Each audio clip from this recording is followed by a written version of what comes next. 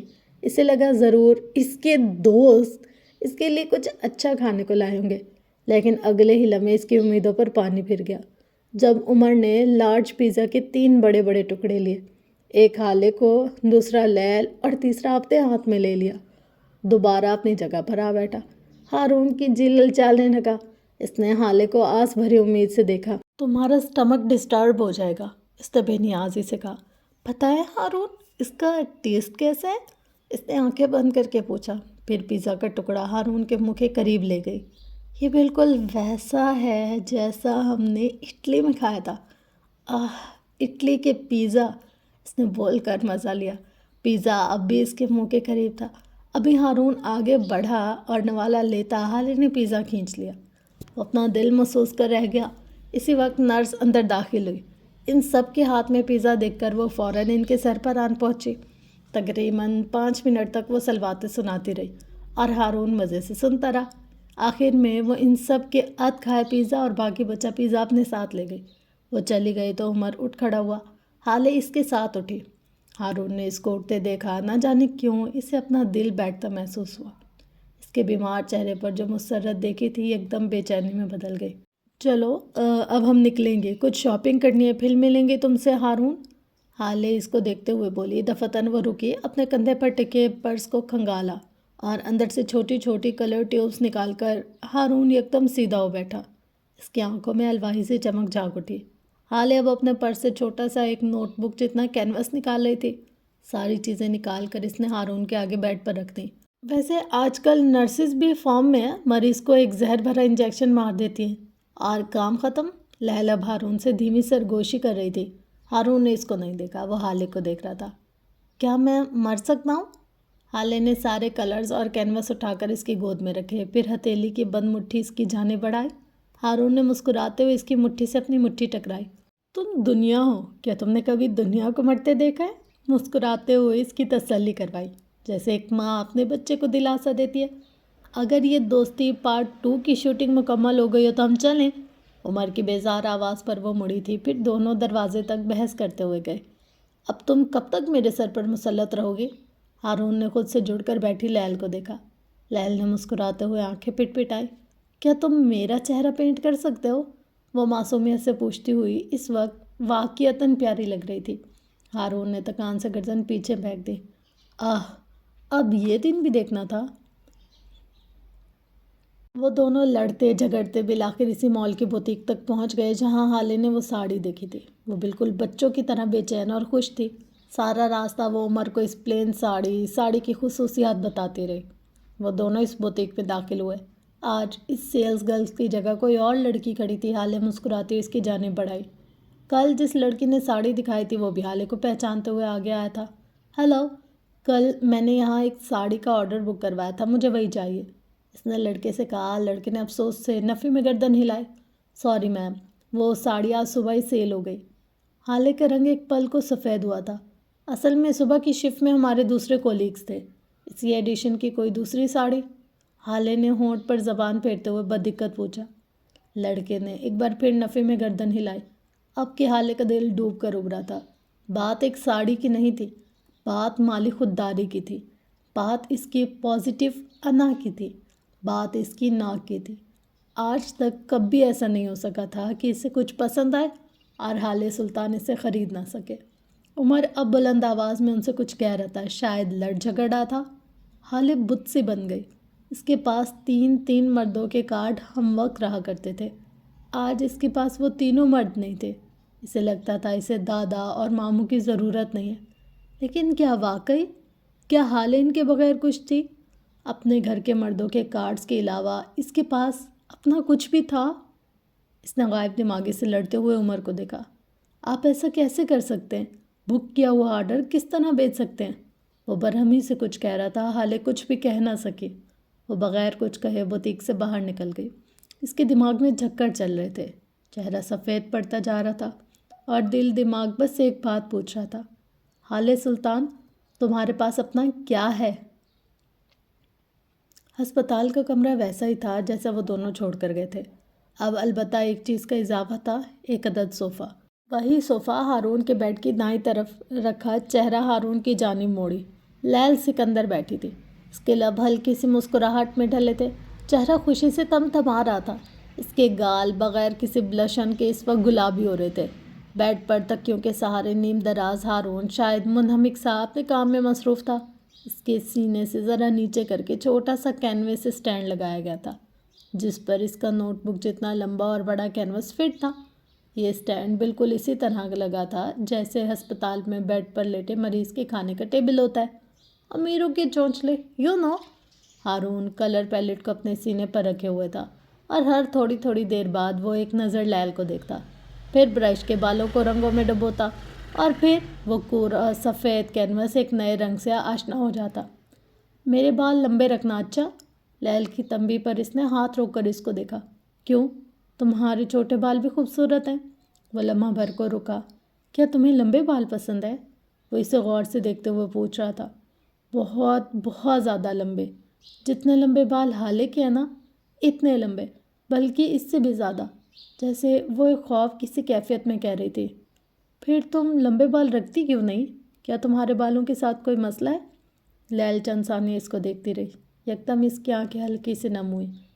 جب میں چھوٹی تھی نا، تب میرے بال بہت لمبے ہوا کرتے تھے، پھر میرے بال گرنا شروع ہو گئے اور معراج بابا نے میرے بال بہت چھوٹے کٹوا دیے۔ وہ ہیون کے ہر بچے کا ہر طرح سے خیال رکھا کرتے تھے۔ میرے بال کاٹنے کے بعد اب ان کو انہیں لمبا کرنے کی ٹینشن لگ گئی، یوں وہ ہر ہفتے میں 2 دن خود سے بیٹھ کر میرے بالوں میں تیل لگاتے تھے۔ Can you believe it? وہ مجھے اپنے ہفتے میں 2 دن 20-20 منٹ دیتے تھے۔ مجھے اپنے آپ پر رشک آتا تھا، میں خود کو دنیا کی سب سے خوش قسمت بچی سمجھتی تھی۔ اس نے گردن موڑ کر ہارون کو دیکھا۔ ہر بچے کے اندر کسی نہ کسی تعلق انسان یا چیز کے لیے نیڈی اور ڈیسپریٹ ہوتا ہے، اور میں معراج سلطان کے لیے ایسی تھی۔ میں ان کی محبت کے لیے لالچی تھی۔ پھر کچھ ماہ بعد میرے بال ٹھیک ہونے لگے اور معراج بابا کی توجہ دوسرے بچوں کی طرف لگ گئی۔ وہ رکی، اس کی آنکھوں میں موٹے موٹے آنسو چمکے۔ ہارون اس کو دیکھتا رہا۔ اس دن میں نے اپنے بال خود سے کاٹے، بہت برے اور بے ڈھنگے طریقے سے۔ معراج بابا نے مجھے تھوڑا بہت ڈانٹا، لیکن مجھے بدلے میں ان کی توجہ مل گئی۔ موٹے موٹے آنسو لڑک کر گر پڑے۔ سرمئی آنکھوں والے لڑکی کی آنکھوں میں تعصب طرح ہے، اور پھر سے مجھے وہ وقت دینے لگے، میرے بالوں میں تیل لگانے لگے اور تھوڑا بہت ڈانٹ بھی دیتے۔ پھر یہ میرا معمول بن گیا۔ میں ہر تیسرے چوتھے مہینے اپنے بال کاٹ دیتی تھی، اور وہ بغیر کچھ کہے دوبارہ سے ان کو لمبا کرنے کی کوشش میں لگ جاتے تھے۔ وہ جانتے تھے میں یہ سب ان کی توجہ کے لیے کرتی ہوں، لیکن وہ کچھ نہیں کہتے تھے۔ وہ اچھے سلطان تھے، ان کو لوگوں کے بھرم رکھنے آتے تھے۔ تم عمر کو پسند کرتی ہو؟ ہارون نے اس کے چہرے کو دیکھتے ہوئے پوچھا۔ لیل کے چہرے پر بیک وقت کچھ آیا تھا، کوئی اذیت، کوئی درد، کوئی بے بسی۔ میں اس سے محبت کرتی ہوں، اس نے جھکے سر کے ساتھ اعتراف کیا۔ وہ بالکل مہراج بابا کی طرح تھا۔ ہر لڑکی اپنے پارٹنر میں اپنا فادر فگر ڈھونڈتی ہے۔ میرے لیے عمر بالکل مہراج بابا کی طرح تھا۔ میں اور وہ 24 سال کے تھے جب مجھے لگا وہ میرے لیے حد سے زیادہ اہم ہو گیا۔ اس نے گیلی ہوتی آنکھیں اٹھا کر ہارون کو دیکھا۔ میں نے مہراج بابا سے کہا عمر سے میرے لیے بات کرے۔ اس کے کانوں میں دور کہیں کوئی آواز گونجی۔ لیل، بچے، مرد اپنے قریب کی ساری عورتوں کی نظر پہچانتا ہے۔ ایسے میں 2 طریقے اپناتا ہے وہ۔ پہلا، وہ عورت کی حوصلہ افزائی کرتا ہے اور یا تو اسے زندگی میں شامل کر لیتا ہے یا پھر کم ظرفی دکھاتا ہے۔ دوسرا، وہ انجان بن جاتا ہے۔ اپنے قریب کی عورتوں کی نظر پر اندھا اور آواز پر گونگا ایسا مرد یا تو مجبور ہوتا ہے یا اس کی زندگی میں کوئی عورت ہوتی ہے۔ تمہیں کیا لگتا ہے عمر کیوں انجان بن رہا ہے؟ آوازوں کا فسو ٹوٹا۔ وہ حال میں تھی۔ ہارون کے سامنے بیٹھی منوان مہراز سلطان کی باتیں دہراتی ہوئی۔ مجھے یقین تھا عمر کی زندگی میں کوئی ہے۔ پھر میں نے خود کو بے توقیر نہیں کیا۔ میں اسی کی طرح انجان بن گئی۔ میں سلطان نہیں تھی، لیکن بھرم رکھنے مجھے بھی آتے تھے۔ اس نے آنکھیں ہتھیلی کی پشت سے رگڑی، پھر ہلکے سے مسکرائے۔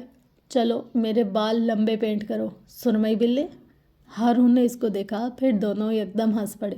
اسی لمحے کمرے کا دروازہ کھلا اور حسن سلطان اندر داخل ہوا، لیکن پھر وہ چوکھٹ میں ہی رک گیا۔ ان دونوں کو مسکراتے دیکھ کر اس کے لب ہلکے وار رہ گئے۔ ہارون نے مسکرا کر اسے اپنے پاس بلایا۔ وہ شاک کی آنکھوں سے اس کو دیکھتا، پھر نظر موڑ کر لیل کو دیکھتا۔ آپ کو بس مجھے ہی بھائی بنانا تھا۔ یہ سرمئی بلا کیا لگتا ہے؟ ہاں سرمئی بلا کیا ہوتا ہے؟ ہاں، ہارون نے اسے جھڑکا۔ لیل مسکراہٹ دبائے اسے دیکھتی رہی۔ حسن کہتا مڑ گیا۔ ہارون تعجب سے اسے دیکھتا رہا۔ اسے کیا ہوا؟ چھوڑو اسے، تم پینٹ کرو۔ لیل نے اس کا دھیان واپس کینوس کی طرف دلوایا۔ ہاں، ہارون جھک کر دوبارہ پینٹ کرنے لگا۔ لیل نم آنکھوں سے مسکراتی رہی۔ وہ اسی لیے سمندر کنارے بنے ایک ریسٹورنٹ لے آیا، لیکن آج شاید اس سیاہ آنکھوں والی لڑکی نے نہ بولنے کی قسم کھا رکھی تھی۔ ریسٹورنٹ سمندر کنارے بنا تھا، لکڑی کا فرش اور لکڑی کے ہی لمبے ستونوں والا ریسٹورنٹ ایک شان سے کھڑا تھا۔ وہ دونوں جہاں بیٹھے تھے، اس میز سے ٹھاٹے مارتے سمندر اور لہروں کا شور آتا تھا۔ ان کا کھانا ٹھنڈا پڑنے لگا، لیکن حالے بس چہرہ موڑے سمندر کو دیکھتی رہی۔ اس کے بال اڑ اڑ کر چہرے پر آ رہے تھے، جنہیں وہ ہٹانا نہیں چاہ رہی تھی۔ دفتن اس نے عمر کو پکارا۔ تمہیں اپنے پیسے سے اتنا عشق کیوں ہے؟ خالی بے تاثر لہجہ۔ وہ چند لمحے اس کو دیکھتا رہا، پھر دھیمی آواز میں کہنے لگا، کیونکہ میں نے اسے بنایا ہے اور اپنے زور بازو پر میں نے اسے کمایا ہے۔ مجھے یہ شان، یہ دولت، یہ رتبہ ترکے میں نہیں ملا۔ میں نے اس کے لیے 10 سال جدوجہد کی ہے۔ وہ سادگی سے کہہ رہا تھا۔ کوئی خود ترسی، کوئی غرور، اس کے لہجے میں ایسا کچھ بھی نہیں تھا۔ میری زندگی میں کئی سال ایسے تھے جب میں اپنی پسند کا کھانا افورڈ نہیں کر سکتا تھا، جب میں مہنگے مہنگے ریسٹورنٹس نہیں جا سکتا تھا۔ یہ برانڈڈ کپڑے، گھڑیاں، پرفیوم، یہ سب لینا کوئی 1-2 سال پہلے شروع کیا ہے میں نے، ورنہ اس کے پہلے تو میں بازار میں ڈھونڈ ڈھونڈ کر سستی چیزیں لیتا تھا۔ بول رہا تھا اور حالے بغور اس کو سن رہی تھی۔ یہ لائف سٹائل، یہ لگزیریس، یہ سب کچھ میں نے خود کو گفٹ کیا ہے۔ میں نے ان کو کمایا ہے۔ آپ پیسے کی قدر صرف تب جان سکتے ہیں جب آپ اسے حلال طریقے سے کماتے ہو۔ مجھے پیسے سے عشق ہے کیونکہ میں نے اسے کمایا۔ میں ایک عمر خرچ کر چکا ہوں۔ وہ بول کر خاموش ہو گیا۔ تمہیں کیا لگتا ہے میرے بابا کے اور میرے اکاؤنٹ سے پیسے اور زیور کس نے لیا ہوگا؟ تھوڑی دیر بعد وہ دوبارہ بولی، جیسے سب سے زیادہ ضرورت ہو۔ عمر نے سادگی سے کندھے اچکائے۔ مطلب شمس؟ حالے نے کراہ کے آنکھیں بند کی۔ ظاہر ہے اس سے زیادہ اس سب کی ضرورت کسے ہو؟ وہی تو ہے جو ہمیں جھکانا چاہتا ہے۔ اس کے لہجے میں ناپسندیدگی تھی۔ عمر نے جواب نہیں دیا۔ کھانا اب بھی انچھوا رکھا تھا جب حالے اٹھ کھڑی ہوئی۔ ہم لیل کے گھر جا رہے ہیں، چلو فوراً، وہ غائب دماغی سے کہہ رہی تھی۔ عمر نے ایک نظر اس کو دیکھا، پھر انچھوئے کھانے کو۔ اور یہ کھانا یہ کون کھائے گا؟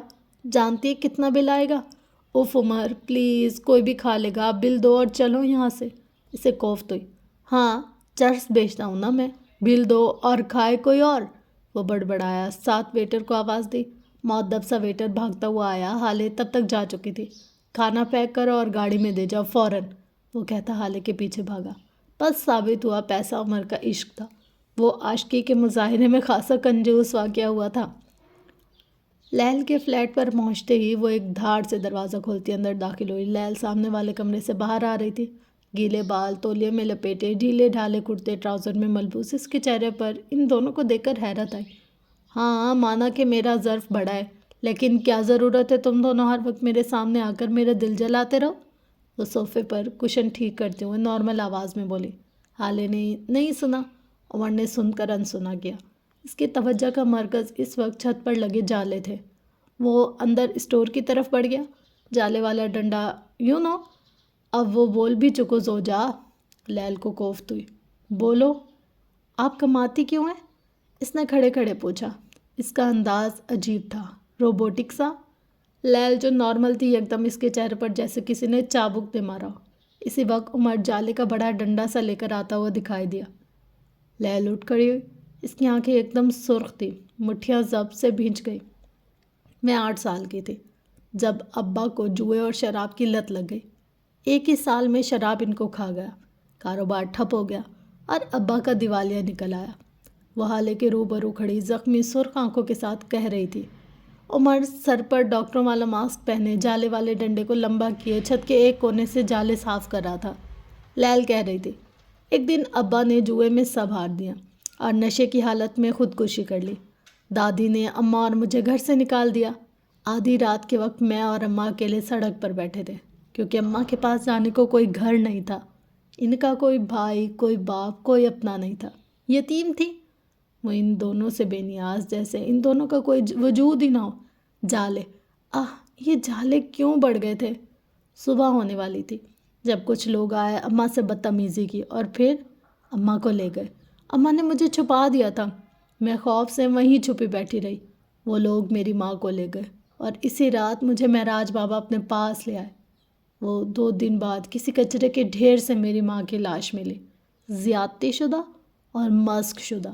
اس دن مجھے اندازہ ہوا کہ اگر عورت کے پاس اپنا گھر نہ ہو تو اسے کیا کیا جھیلنا پڑتا ہے۔ اگر اماں کے پاس اپنا گھر ہوتا تو… وہ رکی، آواز خوف سے کانپی، آنسو ٹوٹ کر گال پر گر پڑے۔ اماں کے پاس گھر ہوتا تو ان کے ساتھ زیادتی نہ ہوتی، ان کی لاش اس طرح مسخ شدہ نہ ہوتی۔ اس رات مجھے اندازہ ہو گیا تھا کہ عورت کے پاس اپنا کچھ نہ کچھ ہونا ضروری ہے۔ میں اس لیے کماتی ہوں تاکہ جب کبھی میرا شوہر، میرا بیٹا یا میرے گھر کا کوئی بھی مرد مجھے گھر سے نکالے تو میرے پاس جانے کے لیے اپنا گھر ہو، کھانے کے لیے اپنے پیسے اور پہننے کے لیے اپنے کپڑے ہوں۔ میں گھر بنانے کے لیے کماتی ہوں۔ ہر عورت کو اپنے لیے کمانا چاہیے تاکہ جب کبھی اسے کوئی گھر سے نکالے تو اس کے پاس جانے کے لیے اپنا گھر ہو۔ وہ بے بسی سے کہتی صوفے پہ ڈھیسی گئی، ٹاول نوچ کر بالوں سے اتارا، گیلے چھوٹے بال چہرے کے اطراف میں گرنے لگے۔ وہ چاروں کونوں کی جالے اتار چکا تھا اور اب جالے والا ڈنڈا واپس اسٹور میں رکھنے جا رہا تھا۔ حالے خاموشی سے اس کے ساتھ بیٹھ گئی۔ ان دونوں کے پاس کہنے کو کچھ نہیں تھا، دلاسا دینے کو کوئی لفظ نہیں تھے۔ عمر واپس آیا، ایک نظر لیل کو دیکھا، پھر جالے گرنے کی وجہ سے خراب ہوئے فرش کو۔ اب اس کو کون صاف کرے گا؟ ہر کسی کے کمانے کا مقصد الگ ہوتا ہے حالے، میرا الگ ہے، عمر کا الگ، لیل نے کہنا شروع کیا۔ عمر اب سوائپر سے چھت سے گرنے والا چونا صاف کر رہا تھا۔ کوئی شوق سے کماتا ہے، کوئی مجبوری سے، کسی کی عادت ہوتی ہے، کسی کی انا۔ میرے لیے کمانا مقصد ہے، مجھے کمانا ہے تاکہ اپنا گھر بنا سکوں۔ عمر کماتا ہے کیونکہ اسے مقام چاہیے، کریڈیبلٹی چاہیے۔ میرے کچھ اور دوست ہیں، ان کے لیے کمائی شوق ہے۔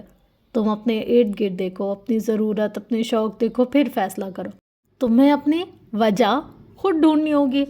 وہ اب سارا کچرا ڈسٹ بن میں ڈال کر اٹھ کھڑا ہوا اور کچن میں لگے سنک کے سامنے کھڑا ہاتھ اور چہرہ دھو رہا تھا۔ زندگی میں آپ کے پاس ایک عمر حیات ہونا چاہیے جو بنا کہے، بنا جتائے آپ کا گھر صاف کر دیا کرے۔ عمر چہرہ دھو کر آیا تو حالے اس کو دیکھے بغیر اٹھ کھڑی ہوئی۔ اس کے دماغ میں اب بھی مختلف سوچیں تھیں، اب بھی کوئی جواب تسلی بخش نہیں تھا۔ اب بھی اس کے پاس ایک تسلی تھی، لیل کی ماں کے پاس باپ، بھائی، شوہر نہیں تھا۔ حالے کے پاس حسن تھا، عمر تھا، ہارون تھا، اس کے پاس اس کے باپ کے پیسے تھے، لیکن ہر تسلی ایک جگہ آ کر دم توڑ دیتی تھی۔ اس کے پاس اپنا کیا تھا؟ ان سارے مردوں کے ہوتے ہوئے وہ سرخ ساڑی نہیں خرید سکی۔ اگر اس کے پاس اپنا کچھ ہوتا تو آج وہ ساڑی اس کے پاس ہوتی۔ وہ سارے خیالات جھٹک کر دروازے کے پاس چلی گئی۔ عمر اس کے پیچھے ہی آیا۔ برتن دھو کر جاؤ الفا، لیل پیچھے سے غرائی۔ میں تمہارا نوکر نہیں ہوں، اپنی مرضی کے کام کروں گا۔ وہ ہاتھ جلاتا باہر چلا گیا۔ پیچھے ایک اذیت تھی جس نے ایک بار پھر لیل کو اپنی لپیٹ میں لے رکھا تھا۔ اگر اس کی ماں کے پاس اپنا گھر ہوتا تو وہ کبھی اس طرح نہ مرتی۔ آنسو اس کی آنکھوں سے ٹوٹ ٹوٹ کر گر رہے تھے۔ وہ اتنی مضبوط نہیں تھی جتنی نظر آتی تھی۔ عمر حیات کے بنگلے پر اس لمحے گہری رات اتری ہوئی تھی۔ عمر گھر سے باہر گیا ہوا تھا۔ نہ جانے اس کے کون سے کام تھے جو ختم ہونے میں ہی نہیں آتے تھے۔ حالِ سلطان رات کی اس پہر بھی لان میں رکھے صوفے پر بیٹھی تھی۔ اس کے بھورے بال بکھرے ہوئے تھے، خشک اور بے جان۔ اس نے ہاتھ پھیر کر محسوس کیا کہ کتنے عرصے سے اس نے اپنے بالوں کے لیے کوئی ٹریٹمنٹ نہیں لی تھی۔ کتنے عرصے سے اس نے کسی پارلر کا کوئی چکر نہیں لگایا تھا۔ کیا تھا جس نے اسے یہ سب کرنے سے روک رکھا تھا؟ پیسہ اور اس کا نہ ہونا۔ ذہن کے ایک کونے سے آواز گونجی۔ اس کا خاموش موبائل سامنے پڑا تھا۔ حالے نے موبائل اٹھا کر چہرے کے آگے کیا، پھر اس کی انگلیوں نے میکانیکی انداز میں نفیسہ حیات کا نمبر ڈائل کیا۔ گھنٹی جا رہی تھی۔ وہ آسمان کو دیکھتے ہوئے جاتی ہوئی گھنٹی کو سنتی رہی۔ تھوڑی دیر بعد کال پک ہو گئی تھی۔ ہلو، نفیسہ کی نیند سے بوجھل آواز سنائی دی۔ حالے کو کوئی شرمندگی نہ ہوئی۔ وہ آدھی رات کو لوگوں کو اپنے لیے جگانے کی عادی تھی۔ آپ کماتی کیوں ہیں؟ وہی روبوٹک مشینی انداز۔ نفیسہ نے گہری سانس لی۔ شکر کرو حالِ سلطان، میں روایتی ساس نہیں ہوں، ورنہ رات کے اس پہر میں تمہیں بتاتی میں کماتی کیوں ہوں۔ وہ نارمل انداز میں کہہ رہی تھی۔ وہ عمر کی ماں تھی، باتوں کے اپنی طرف سے جواب دینا جانتی تھی۔ آپ کو رات کے 1 بجے کال کر رہی ہوں اس لیے کیونکہ آپ کوئی روایتی ساس نہیں ہیں۔ مجھے بتائیں آپ کماتی کیوں ہیں؟ اس نے سوال دہرایا۔ میں اپنی سیلف رسپیکٹ کے لیے کماتی ہوں۔ میری انا شروع سے بہت اونچی ہے۔ مجھے اپنے گھر کے مردوں سے پیسے مانگنا پسند نہیں تھا۔ میری ناک آڑے آتی تھی، اس لیے میں نے خود کمانا شروع کیا۔ ان کا لہجہ دھیما تھا۔ حالے کے آبرو سکڑے۔ لیکن گھر کے مردوں سے مانگنے میں برائی کیا ہے؟ باپ، بھائی، شوہر، وہ سب کس کے لیے ہوتے ہیں؟ اگر وہ ہمیں کما کر کھلا نہ سکے تو ایسے مردوں کا کیا فائدہ؟ وہ جھنجھلا ہی گئی۔ Men's are not providers. مرد صرف ہمیں خرچہ دینے کے لیے پیدا نہیں ہوئے۔ جب مرد آپ سے گھر کا چولہا اور صفائی سنبھالنے کو کہے تب تو فوراً ہم عورتوں کے اندر کی فیمنسٹ جاگ جاتی ہیں۔ ہم فوراً کہہ دیتی ہیں، بھائی ہم سے صرف چولہا دیکھنے اور صفائی کے لیے پیدا نہیں ہوئے، ہم بچے سنبھالنے اور برتن دھونے کے لیے بھی پیدا نہیں ہوئے۔ لیکن جب ہم مردوں کو اپنا ATM سمجھ لیتے ہیں تب ہمارے معیار دوہرے کیوں ہو جاتے ہیں؟ حالے کا سانس تک رک گیا۔ وہ دم سادے سنتی رہی۔ جب عورت اپنے رنگ، قد اور شکل کی وجہ سے ریجیکٹ ہو جاتی ہے تب تو ہم لوگ خوب واویلا کرتے ہیں، لیکن جب مرد بڑا گھر، گاڑی اور بھاری بھرکم بینک بیلنس نہ ہونے کی وجہ سے ریجیکٹ ہو جاتے ہیں تب ہم کیوں خاموش رہ جاتے ہیں؟ حالِ سلطان، جس طرح عورت چولہا سنبھالنے اور بچے پیدا کرنے والی مشین نہیں ہے، اسی طرح مرد پیسہ دینے والی مشین نہیں ہے۔ لیکن ہمارے مرد ہمارے لیے کما رہے ہیں تو اس میں آخر برا کیا ہے؟ اس نے ایک آخری تسلی چاہی۔ اسپیکر کے پار نفیسہ حیات تک اس کی آواز دوڑتی ہوئی گئی۔ بالکل کوئی پرابلم نہیں ہے۔ اگر آپ کے مرد آپ کے لیے کما رہے ہیں تو اس میں کوئی برائی نہیں ہے، لیکن پھر آپ کو کمپرومائز کرنے پڑیں گے۔ کئی بار کئی چیزوں کے لیے دل مارنا پڑے گا۔ کئی بار شوکیس میں رکھی اونچی ہیل اور سرخ ساڑیاں بس دیکھنے پر اکتفا کرنا پڑے گا۔ سرخ ساڑی کے نام پر دل میں ایک ہوک سی اٹھتی تھی۔ دل زخم تھا۔ سنگل انکم پر آج کے دور میں بس گزارے ہو سکتے ہیں۔ خواہشات، ٹریولنگ، ہوٹلنگ اور ڈھیر ساری شاپنگ کے لیے ہمیشہ ڈبل انکم چاہیے ہوتی ہے۔ مرد کی کمائی پہ رہنا ہے تو دل مارنا اور کمپرومائز کرنا سیکھنا ہوگا۔ کیا تم اپنا دل مار سکتی ہو؟ اور یہ ایسا سوال تھا جس کا جواب حالے کے لیے ہمیشہ نہ رہے گا۔ اس نے چند الوداعی کلمات کہہ کر کال کاٹ دی۔ دل بوجھل سا تھا، سانس بھاری تھی، خواہشات کا بوجھ کمر توڑ رہا تھا۔ کیا اچھا نہیں تھا حالِ سلطان دل مارنا اور کمپرومائز کرنا سیکھ لے؟ سلطان منزل میں اس وقت شمس سلطان کے کمرے میں جاؤ تو ایک حشر برپا تھا۔ سفیر سلطان سادہ ٹی شرٹ اور ٹراؤزر میں کھڑا اپنے باپ کے سامنے چیخ چلا رہا تھا۔ فروا بے چینی سے ان دونوں کو دیکھ رہی تھی۔ مہر کسی خاموش تماشائی کی طرح کونے میں کھڑی تھی۔ مجھے یقین نہیں آ رہا بابا، خدا مجھے یقین نہیں آ رہا آپ نے اس عمر حیات کو میرے مقابلے میں کھڑا کر دیا۔ اس کی اتنی اوقات ہے، اس کی اتنی جرت ہے؟ شمس کوئی جواب دیے بغیر اپنے موبائل کے اسکرین کو انگوٹھے سے اوپر نیچے کرتے رہے، یوں جیسے سفیر کی ساری بکواس غیر اہم ہو۔ میں آپ سے بات کر رہا ہوں ڈیڈ، مجھے جواب دیجیے، آپ نے اسے میرے مقابل کیسے کھڑا کیا؟ وہ پہلے سے زیادہ بلند آواز میں پھنکارا۔ اس نے میری منگیتر کے ساتھ افیئر چلایا، اسے ایکسپلائٹ کیا، شادی کے دن اسے لے کر غائب ہو گیا۔ میں سارے شہر میں ذلیل بدنام ہو گیا، اس کی وجہ سے ہماری ساری فیملی سفر کر رہی ہے، اور آپ نے اسے ہمارے آفس میں جگہ دے دی۔ اس کا چہرہ سرخ تھا اور تنفس تیز۔ وہ بولتے بولتے ہانپ گیا، لیکن شمس کے سکون میں رتی برابر فرق نہیں آیا۔ آپ مجھے جواب نہیں دیں گے نا؟ لیکن یاد رکھیے گا، سفیر سلطان کو اپنے انتقام لینے آتے ہیں۔ میں کل ہی اسے صبح دھکے دے کر آفس سے نکال دوں گا، اور آپ یہ تماشا دیکھیے گا۔ وہ انگلی اٹھا کر ان کو وارن کرتے ہوئے بولا، پھر مہر کا ہاتھ پکڑا اور دروازے سے باہر جانے لگا۔ جب شمس کی آواز پر وہ جیسے برف کا مجسمہ بن گیا، تم ایسا نہیں کرو گے سفیر سلطان، اور اگر کیا تو ساری دنیا جان جائے گی کہ اپنے سگے تایا کو قتل کرنے والے تم خود ہو۔ سفیر کے ہاتھ سے مہر کا ہاتھ چھوٹ گیا۔ فروا نے منہ پر ہاتھ رکھ لیا۔ مہر نے آگے بڑھ کر فوراً دروازہ بند کیا۔ اس کے لب بے یقینی سے واہ ہوئے۔ وہ شاک کی آنکھوں اور لرزتے ہوئے جسم کے ساتھ مڑی۔ میں جانتا ہوں، اس روز تم ہسپتال گئے تھے اور تم میرے بھائی کے اوپر چیخے چلا، اور اس کے بعد تم نے نہ جانے کیا کیا کیا۔ میرے بھائی کو دوبارہ ہارٹ اٹیک ہوا اور وہ مر گئے۔ کہہ دو یہ جھوٹ ہے، جھٹلا دو میری بات۔ وہ اس کے مردہ چہرے پر نظریں گاڑی استہزائیہ کہہ رہے تھے۔ سفیر کے جسم میں کوئی حرکت نہ ہوئی، وہ بس ساکت سا کھڑا رہا۔ شمس آگے آیا، اپنے دونوں بازو سفیر کے کندھے پر رکھے۔ میں یہ سب تمہارے لیے کر رہا ہوں سفیر، میں تمہیں پروٹیکٹ کرنا چاہتا ہوں۔ وہ آدمی عمر، وہ مجھے وکٹم کم ویلن زیادہ لگتا ہے۔ وہ جتنا زمین کے باہر ہے اتنا ہی اندر ہے۔ اس کی آنکھوں میں ہمارے لیے شک ہے۔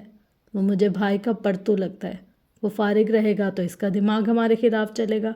میں نے اسے مصروف کر دیا تاکہ اس کا دماغ ہمارے حق میں چلے۔ وہ سنجیدہ لہجے میں کہہ رہے تھے، نرمی اب بھی منقوط تھی۔ سفیر ایسے کھڑا تھا جیسے کوئی برف کا مجسمہ، سفید، بے جاں۔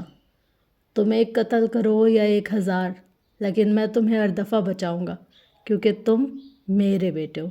ہمارے درمیان اختلافات ہیں، نفرت ہے، لیکن تعلق بھی ہے۔ میں تمہیں بچاؤں گا، اور تمہیں مجھے ایسا کرنے دینا ہوگا، کیونکہ دور کہیں مجھے لگتا ہے عمر ہمارا قہر ہے۔ وہ زندہ ہے تو ہمیں مارے گا۔ وہ شمس کچھ کہہ رہے تھے، سفیر کچھ سن رہا تھا، لیکن فروا کو شمس کے آخری الفاظ کسی اور وقت، کسی اور دور میں لے گئے۔ یہ ان دنوں کی بات ہے جب نگین سلطان کی طلاق کو 1 ماہ ہو چکا تھا۔ وہ کسی سے ملتی تھی نہ بات کرتی تھی۔ مہر مکمل طور پر فروا اور حسینہ کے رحم و کرم پر آ چکی تھی۔ اس وقت بھی فروا مہر کو اپنے کمرے میں اپنے بیڈ پر سلائے بیٹھی تھی۔ گلابی رنگ کے لمبے پیر تک آتے لون کے جوڑے میں ملبوس، بالوں کو چہرے کے اطراف میں گرائے، وہ مہر کے ننھے ہاتھوں سے کھیل رہی تھی۔ اس کے کمرے کی چوکھٹ میں نگین آ کر کھڑی ہوئی، نیلے سادہ کاٹن کے سوٹ میں ملبوس، بالوں کی سادہ چٹیاں بنائے۔ اس کا حسن سوگوار تھا۔ وہ ایسی حسین عورت تھی جسے دیکھنے کے چند دنوں بعد بھی تم اس کے سحر سے نہیں نکل سکو گے۔ فروا نے ذرا کی ذرا نظر اٹھا کر اس کو دیکھا، پھر واپس اپنے شغل میں مشغول ہو گئی۔ نگین چھوٹے چھوٹے قدم لیتی اس کے قریب آ کر رکی۔ میرا بیٹا کیسا تھا فروا؟ اس نے ایک عجیب لہجے میں سوال کیا۔ بے قراری، بے بسی، کیا تھا جو اس کے لہجے میں نہیں تھا؟ وہ بالکل تمہارے جیسا تھا، بلند بخت والا۔ وہ مٹی کو چھو کر سونا کر سکتا تھا۔ فروا سر اٹھائے بغیر بولی، اس نے مجھے پہلے ہی دن خوف زدہ کر دیا تھا۔ ساحر تھا وہ، ساحر، سحر کرتا تھا۔ نگین کی آنکھوں سے آنسو ٹوٹ کر گرنے لگے۔ تم نے اس کے ساتھ ایسا کیوں کیا؟ وہ آنسوؤں کے درمیان بولی۔ میں مجبور تھی نگین، وہ یہاں رہتا تو غالب رہتا، سب کچھ اس کا ہوتا، تخت، بخت، محبت، چاہت۔ میں کیسے اس کو یہ سب کچھ لینے دیتی؟ وہ کھالی کھوکھلی آنکھوں سے نگین کو دیکھ رہی تھی۔ وہ اب کہاں ہوگا؟ کیا وہ زندہ ہوگا؟ وہ مر گیا ہوگا، اب تک تو مر ہی چکا ہوگا۔ نگین کے دل کو کوئی مٹھی میں جکڑ رہا تھا۔ اس نے آنکھیں خشک کی، اب ان میں کوئی آنسو نہیں تھا۔ وہ میرا بیٹا تھا فروا، جسے تم نے کچرے پہ پھینک دیا۔ اس کا لہجہ ہلکا تھا، بالکل ہلکا۔ تم نے کہا وہ شیطان ہے، میں نے اسے 9 ماہ قرآن سنایا تھا، وہ شیطان کیسے ہو سکتا تھا؟ میں نے 9 ماہ اس کی بلند بختی کی دعائیں کی تھی۔ اوہ، وہ جہاں رہے گا حکومت کرے گا۔ تم دیکھنا، تم کہتی ہو وہ مر گیا، اب کے نگین کا لہجہ بھاری تھا، ضرب لگانے جیسا۔ پھر دعا کرنا وہ مر ہی گیا، کیونکہ اگر وہ زندہ رہا تو تمہیں جینے نہیں دے گا۔ خدا اسے توفیق دے کہ وہ اپنے ہاتھوں سے تمہارا گلا گھونٹے، وہ حقارت سے کہتی واپس چلی گئی۔ پیچھے فروا نے نفرت سے سر جھٹکا۔ ہاں، حکومت کرے گا، وہ بھی اس قرآن پڑھانے والی کے گھر۔ اس نے اپنا دھیان دوبارہ مہر ماں کی جانب مبذول کر لیا۔ یہاں حال میں اس کے سامنے اس کا شوہر اور بیٹا کھڑا تھا۔ ان دونوں کو الگ الگ طریقوں سے جان کا خوف لاحق تھا۔ وہ ایک کو خوف کی موت مار رہا تھا اور دوسرے کو ذلت کی۔ وہ فروا کو اپنے عزیزوں کی بے چینی کی موت مار رہا تھا۔ وہ واپس آ گیا تھا اور اب وہ واقعی جینے نہیں دے رہا تھا۔ عمر حیات رات کے اس پہر ایک بلڈنگ کے وہ سیدھا فلیٹ کے کمرے میں بیٹھا تھا۔ اس کے سامنے ایک نرس بیٹھی تھی، وہی مسیح نرس جس نے عمر کے ایکسیڈنٹ کی رات حالے کو انجیکشن لگایا تھا، اور وہی نرس جس نے فروا اور مہر کے سامنے حالے سے اس کے شوہر کے متعلق پوچھا تھا۔ اس کے آنسو بہہ رہے تھے، وہ گھبرائی ہوئی اور پریشان معلوم ہوتی تھی۔ میں سچ کہہ رہی ہوں عمر صاحب، مجھے مسز سلطان نے کہا تھا وہ فوٹیج اور ہسپتال کا اجازت نامہ ان کو دے دوں، ورنہ وہ مجھے کہیں کا نہیں چھوڑیں گے۔ وہ 1000 دفعہ بولی گئی بات ایک بار پھر دہرا رہی تھی۔ عمر نے کنپٹی کو انگلیوں سے مسلا، کوئی ایک سرا تھا ہی نہیں جو ہاتھ آتا۔ وہ اٹھا اور باہر نکل آیا۔ اگلے کچھ وقت میں وہ لیل کے گھر پر تھا۔ لمبے صوفے پر لیل اور سردار بیٹھے تھے۔ ان کے دائیں طرف رکھے سنگل صوفے پر نشا بیٹھی تھی۔ صوفوں کی سیدھ میں ذرا فاصلے پر ایک اسٹینڈ پر وائٹ بورڈ لگا تھا، جس پر عمر حیات کچھ اہم نکات لکھ رہا تھا۔ وہ کچھ سوچ رہا تھا، کچھ سمجھا رہا تھا، لیکن اس کے سامنے بیٹھے دونوں لوگ اس وقت غور کرنے کے باوجود کچھ سمجھ نہیں پا رہے تھے۔ بورڈ پر ایک سطر لکھی تھی، جادو اس کی منشا نہیں، مجبوری تھی۔ تم دونوں کو اس لائن کا کیا مطلب سمجھ آتا ہے؟ اس نے باری باری ان دونوں کو دیکھا۔ نشا ان سب سے بے نیاز تھی، جیسے یہاں موجود ہی نہ ہو۔ سردار نے نہایت کڑوا منہ بنا کر عمر کو دیکھا۔ بھائی، مجھ سے یہ پوچھ کہ گاڑیوں کے اسپیئر پارٹس کہاں سے ملیں گے، انجن کیسا ہو اور گاڑی میں کون سا فیول ڈالو تو گاڑی اچھی صحت مند رہے گی، یہ مجھ سے جادو ٹونے کی باتیں کیوں کر رہا ہے تو؟ عمر نے باقاعدہ ہاتھ اٹھا کر اس کو لعنت دی، جیسے سردار نے سر کے خم سے وصول کر لیا۔ اب کس نے لیل کو ایک امید سے دیکھا۔ لیل نے کندھے اچکا دیے۔ الفا، مجھ سے پوچھو کہ کس منسٹر کی کتنی بیویاں اور کتنی گرل فرینڈز ہیں، شہر میں کون کس کی جاسوسی کروا رہا ہے، کس کے اکاؤنٹ میں کتنے پیسے ہیں، کون اپنی بیوی اور کون اپنے شوہر کو چیٹ کر رہا ہے، یہ مجھے کن کاموں میں گھسیٹ رہے ہو؟ میرا باپ بنگلہ دیش سے بس آیا تھا، وہاں سے کوئی جادوگری کی ڈگری لے کر نہیں آیا تھا۔ عمر نے گہری سانس لے کر رخ موڑ لیا۔ کافی دیر تک خاموشی چھائی رہی۔ تھوڑی دیر بعد لیل کی آواز سماعتوں سے ٹکرائی۔ عمر، ہو سکتا ہے فروا نے ہی وہ ساری تصاویر لی ہوں، بھیجی بھی ہوں۔ لیل اس کو دیکھتے ہوئے کہہ رہی تھی۔ یہ ان تصاویر کی بابت بات ہو رہی تھی جو سفیر کو اس کے نکاح والے دن موصول ہوئی۔ میں نے فروا کی کال ریکارڈنگ نکلوائی ہے، وہ فہیم سے کہہ رہی تھی کہ اس نے وہ تصاویر نہیں بھیجی۔ عمر بورڈ پر لگی سطر پر نظریں جمائے کہہ رہا تھا، جیسے فروا تو حافظ قرآن ہے نا، وہ جھوٹ تو بول ہی نہیں سکتی۔ سردار نے ناک سے مکھی اڑائی۔ عمر نے جواب نہیں دیا، وہ سنجیدہ اور پرسوچ بھی تھا۔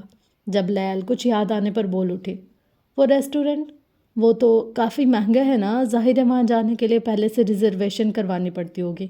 کیا تم نے 15 اپریل کی لسٹ دیکھی؟ دیکھ چکا ہوں، اس میں کچھ خاص نہیں ہے۔ ایک ریزرویشن سفیر کی جانب سے اور دوسری حالے کی جانب سے۔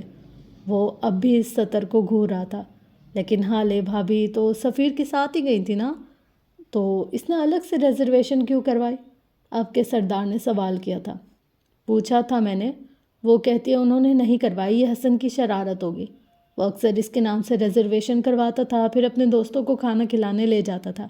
اگر CCTV مل جاتا تو شاید کام آسان ہو جاتا، لیکن اس ریسٹورنٹ کے CCTV میں کوئی وائرس آ گیا تھا، انہوں نے ساری فوٹیج ڈیلیٹ کر دی۔ میں نے آس پاس کی بلڈنگ سے بھی پتہ کیا اور ان کی فوٹیج دیکھی۔ وہ فوٹیج بس داخلی دروازے کی ہے، لیکن کچھ بھی قابل غور نہیں لگا، سب نارمل ہے۔ تم اس سب کے پیچھے کیوں پڑے ہو عمر؟ تم ہسپتال جاؤ، وہاں سے کوئی سراغ ڈھونڈو۔ ہمیں معراج سلطان کا مرڈر کیس حل کرنا ہے، حالے کا اغوا نہیں۔ لیل جھنجھلا گئی۔ عمر نے ایک نظر اس کو دیکھا، پھر واپس اپنی جگہ پر آ کر بیٹھا۔ چیزیں وہیں سے ٹھیک ہوتی ہیں جہاں سے خراب ہوں۔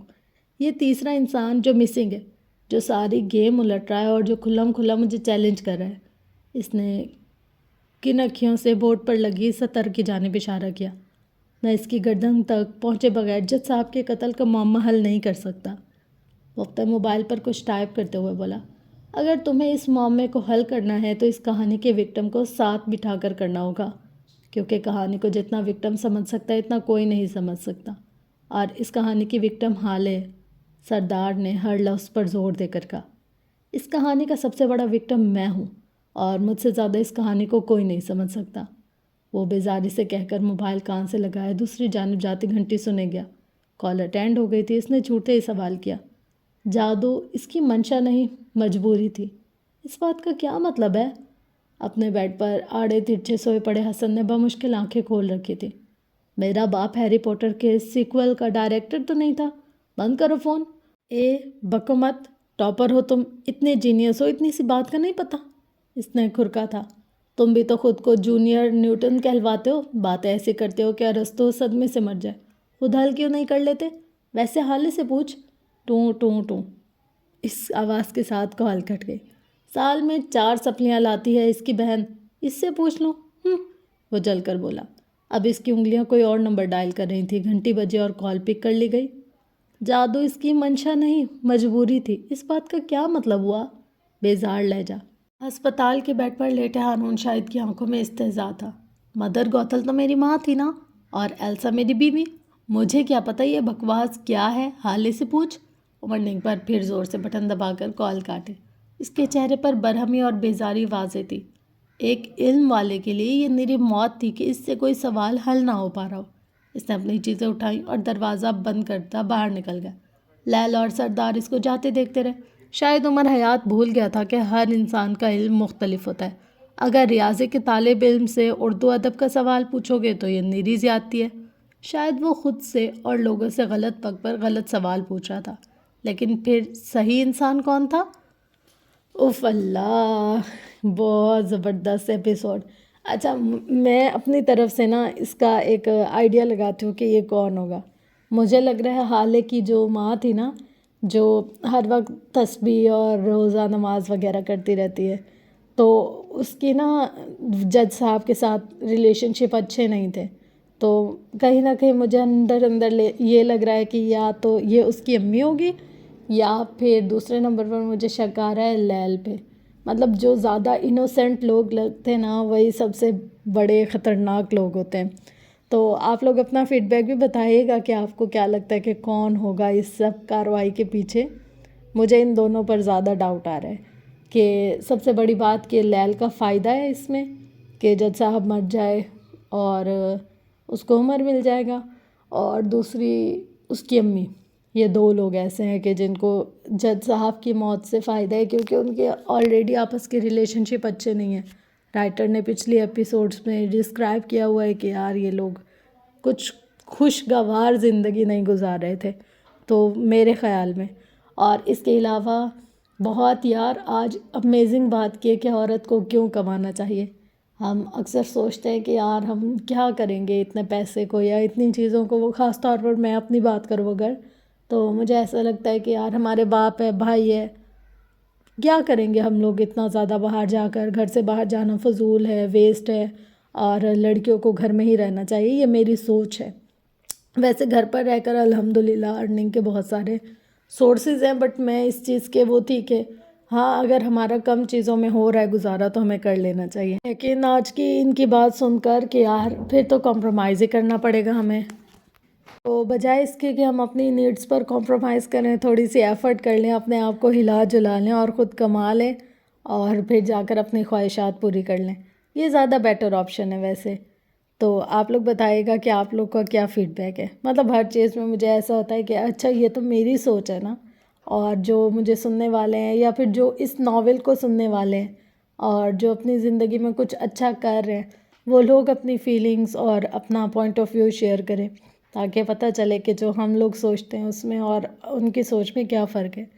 ہر انسان کو اللہ تعالیٰ نے مختلف اور مکمل بنایا ہے، اپنے زون میں، اپنے سوچ میں، اپنی زندگی کے دائرہ کار میں ہر انسان مکمل ہے۔ تو میں چاہوں گی کہ جو اور مکمل انسان ہیں وہ اپنا فیڈ بیک ضرور دیں۔ اسی کے ساتھ ساتھ ہم آج کے ایپیسوڈ کو اینڈ کرتے ہیں۔ انشاءاللہ ملتے ہیں نیکسٹ ایپیسوڈ میں، تب تک کے لیے اپنا گرد و نواح اہل و عیال کا بہت زیادہ خیال رکھے گا۔ اور فرینڈس، اس کی ایپیسوڈ کو آنے میں اتنا دیر اور اتنا زیادہ ٹائم اس لیے لگ رہا ہے کیونکہ آپ کو تو آلریڈی پتہ ہے میرا جو پریویس چینل ہے اس کا کتنا زیادہ ایشو ہو گیا تھا. آلموسٹ 3 سال اس پر ایفرٹ کر کے جیسے ہی وہ چینل گرو ہوا، کچھ اس کے اندر ارننگ کا سورس نظر آیا، ہم لوگوں نے مونٹائزیشن کے لیے اپلائی کیا تو اس کا ایرر آ گیا اور وہ ریجیکٹ ہو گیا. اب اس چینل سے بہت سارے مطلب ایشوز تھے، تو اس چینل سے اس چینل پر ساری چیزوں کو کنورٹ کرنا، اتنے 500 ویڈیوز تھی، وہاں سے ان کو ہٹانا اور یہاں لانا تھوڑا سا ڈیفیکلٹ کام رہا ہے. ابھی بھی آدھا میں نے کیا ہے اور آدھا کر رہی ہوں. اس کے چکر میں پورا دن موبائل پریویس ویڈیوز کی رینڈرنگ میں ہی اتنا لگا رہتا ہے. آپ سوچیں کہ 3-4 سال کا ڈیٹا ہم ایک دم سے نہیں کر سکتے. تو صرف یہ ریزن ہے کہ یہاں پر ڈیلی نیو ایپیسوڈ نہیں آ رہی. ویسے تو آ رہی ہیں ایپیسوڈز، بٹ یہ ہے کہ اس ناول کی ایپیسوڈ نہیں آ رہی. تو ویسے میں کوشش کروں گی کہ میں ڈیلی اپلوڈ کیا کروں تاکہ آپ لوگوں کو سننے میں دقت نہ ہو. لیکن پھر بھی یہی ریزن ہے کہ اس کی ڈیلی ایپیسوڈ نہیں آ رہی. بہرحال اللہ کرے گا جلدی سارا کام ہو جائے گا اور پھر ہم لوگ دوبارہ سے ٹون میں آ جائیں گے اور پھر میں ڈیلی آپ لوگ کے ساتھ شیئر کیا کروں گی انشاءاللہ ضرور.